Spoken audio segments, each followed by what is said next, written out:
Hi, this is Kenny Albert. You're watching the Power Play Break, the place to talk about pucks. Hey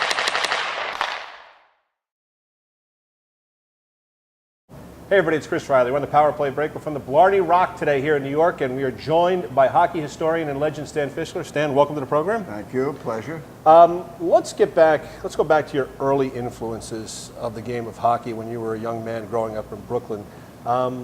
What was your first memory of the game of hockey? Well, I go pretty far back. I remember dinosaurs in the streets, so I mean, that was a problem. No, kidding aside, my first actual introduction to hockey was an accident, and Snow White and the Seven Dwarves. You're laughing, this is the true story, and you're laughing. Snow White and the Seven Dwarves were responsible, and what happened was, in 1939, when I was 7, every kid, if he wanted to be a real kid, had to go see Snow White and the Seven Dwarfs. You know, it's like Star Wars, you know, all the crazy movies now that kids see. Had to see Snow White. My father promised me that he would take me to see it, and sure enough, we went uptown.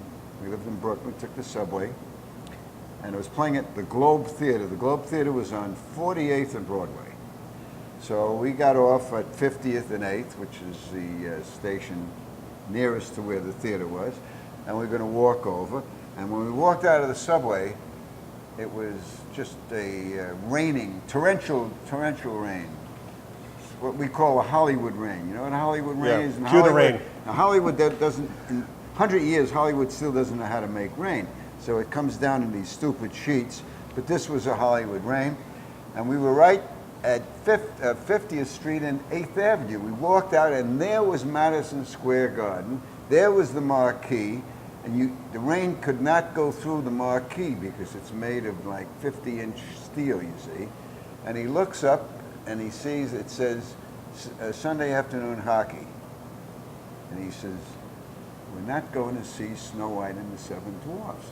And he pulled me right under the garden marquee. He says, "We're going to see a hockey game." Well, he could have told me that we were going to see them teach us how to make pancakes. What the hell did I know from hockey? You know, I want to go see Snow White, and I started to cry.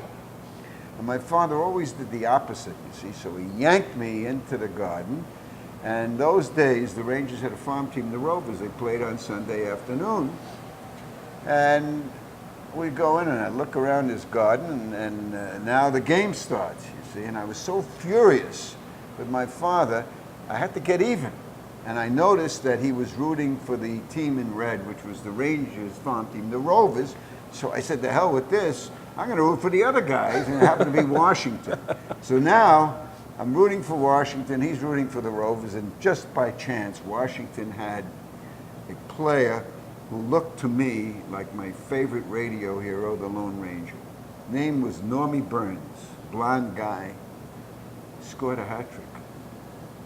Rovers get beat, my father loses, I'm happy now. See? Very, very happy. Subway ride home to Brooklyn was good? Subway ride was good, but better than that was the next day. I go to PS 54, third grade. I'm asked by my teacher to do show and tell. That was a big thing in school, show and tell. She calls on me, and the guy who fascinated me most in the game was the goalie. They didn't wear masks in those days, but I was just... So I did a show and tell the goalie. She gave me an A. I said, "This hockey ain't too bad now. I'm really, it's great stuff." So at the end of the week, my father took me to see Snow White on Saturday. Sunday we went to a game. I never stopped going. Did your mother say to you, like, hey, when you came home that night from that hockey game, "Hey, how was Snow White"? No, but my mother was very influential later on with my hockey because I was too young. My folks did not, Ranger games started at 8:30. So I would have gotten home to Brooklyn way too late, school the next day. They didn't let me go to Ranger game. So we went to every Rover game. And when when it got to 42, I was 10 years old. I didn't need my father to take me to hockey games anymore. And the war started, and in the neighborhood where I lived, which was in Bed-Stuy, Williamsburg, there was a PAL. my mother volunteered, and the PAL at that time was giving away free tickets to the Rover games. So my mother would come home with a dozen tickets. I get all my friends. My friends really didn't know from hockey except for one or two guys, but we used to go, because they were double headers in the Sunday afternoon. We used to go, get online on 49th Street at noon or earlier to be the first ones or maybe the fourth one on the line. And then you had to run up like 1,000 flights of stairs when they finally opened at 1. We're there an hour. Sometimes it was bitter cold. And then it was the end balcony, and then we run down and we get our seats. You couldn't sit in the front. I think they kept about 2 empty rows because they thought we might fall over or do something stupid. And my mother was very influential. In fact, I even took my grandfather to a game.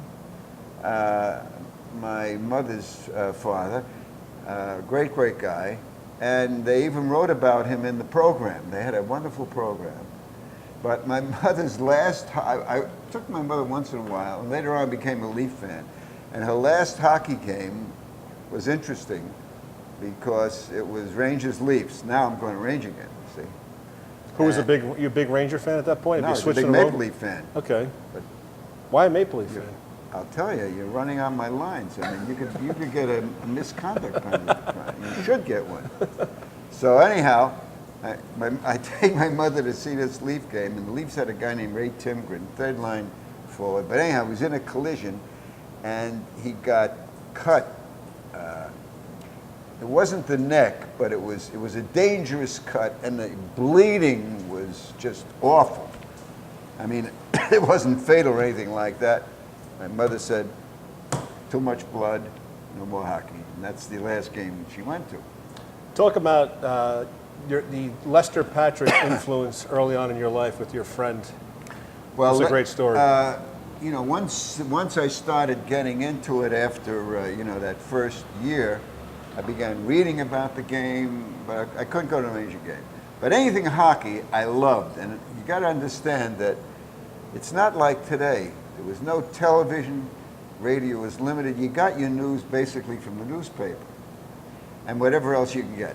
So, of course, I know about the Rangers, and how do you get into hockey more? Well, sometimes there are kids' games that have hockey. And the best kids' game was called Lester Patrick Hockey. Lester was the patriarch of the Rangers. I didn't have that game. But my neighbor, my buddy, Abe Yakovsky, who I'm going to see in a couple of days, who remembers this vividly, he lived down the block on Vernon Avenue, all the way down the block. It was a bitter cold January, and we weren't doing anything playing in the streets, although it didn't usually bother us. And I went to Abe's house to play his Lester Patrick Hockey. It was the first time I'd ever seen the game. It was kind of an upset. Abe wasn't really a hockey fan, but he had this game, and it was a wonderful game. You rolled dice, and you moved, and it had things, and it had a cover that was very realistic, and it had pictures. It was just wonderful game. But the scoreboard on the game I decided was inept. It was too small, and I said, "We got a good game going. Let's have a real scoreboard." And it was so cold that the windows were frozen. So I got an idea. I went to the window with my finger. I drew the scoreboard, 1, 2, and 3 periods, Abe, Stan, and just as I was finishing it, Abe's mother, who was from the old country, came in, and she thought that I was breaking her window, and she threw me out. And that was the first and last time I ever looked at Lester Patrick Hockey until I had a picture in my book. As a child, what did you like about the game? What was appealing to you? You have any heroes at that point? Of course I had heroes. I mean, before you were my hero, I had thousands of heroes. But I remember vividly, well, the first game, Normie Burns was my hero. He scored a hat trick. He was a good-looking guy. I thought he was the Lone Ranger on skates. But as I started to go to the games, I developed heroes, on the other team, only in the Eastern League. Because later I'll tell you how I became a an NHL Leaf fan. But there was a guy on the Boston Olympics, was a farm team of the Bruins, and they had mostly guys from New England. And they had a guy on their team named Ty Anderson. He was a legend. He's been around forever, and he was the only guy who wore a helmet. Wow, leather helmet. It's a precursor to the helmet. Oh, yeah, yeah. But nobody made fun of him or anything like that, but he was just a terrific, he was like a clean player, but a very good defenseman. He was just like, you couldn't dislike him. So he was a hero of mine, just like that. And of course there were goalies. I loved goalies. But my first real favorite team, passionate about, was 42, 43. The Coast Guard had a team out of Baltimore, Maryland. And they had NHL guys. They had this, they had Johnny Mariucci of the Blackhawks. They had Frankie Brimsick, Mr. Zero of the Bruins, and a few other NHL guys, and a lot of top minor leaguers. And a defenseman named Manny Kotlow. He's like the toughest Jewish defenseman in history, along with Zari Zaidel. And Mariucci on one side, and Manny Kotlow on the other, and they intimidated the crap out of every team, including the Rovers. And they got a nickname. Dick Young, who was then breaking in with the Daily News, he nicknamed them Hooligans Navy. And my father built me out of wood a hockey game that I could play. I didn't have any brothers or sisters. In the living room, using a ping pong ball. And there was a goalie, two defensemen, and the three forwards. And anyhow, I used to have a league of my own. And of course, I had the Coast Guard guys, and I made sure they won every game. Now, did you play the game at that age? Were you out like on the ice or the street with your friends playing? I started, this is hilarious. I'm surprised I lived through it. I started with the one guy in the neighborhood who shared my love of hockey. His name was Larry Shokrit. And Larry used to come over to the house, because it couldn't be done in his, because my grandparents owned the house. And they had not a basement, but a cellar. And the cellar was not paved, it wasn't like a linoleum or anything.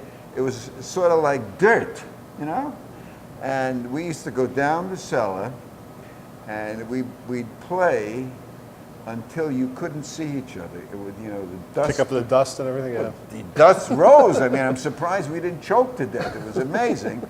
And of course, my grandmother wasn't too crazy about it, because I took her 2 plastic seat covers and used them for pads. She was very upset about that. When we get back here in the Power Play break with Stan, we're going to talk about his transition into sports writing after this.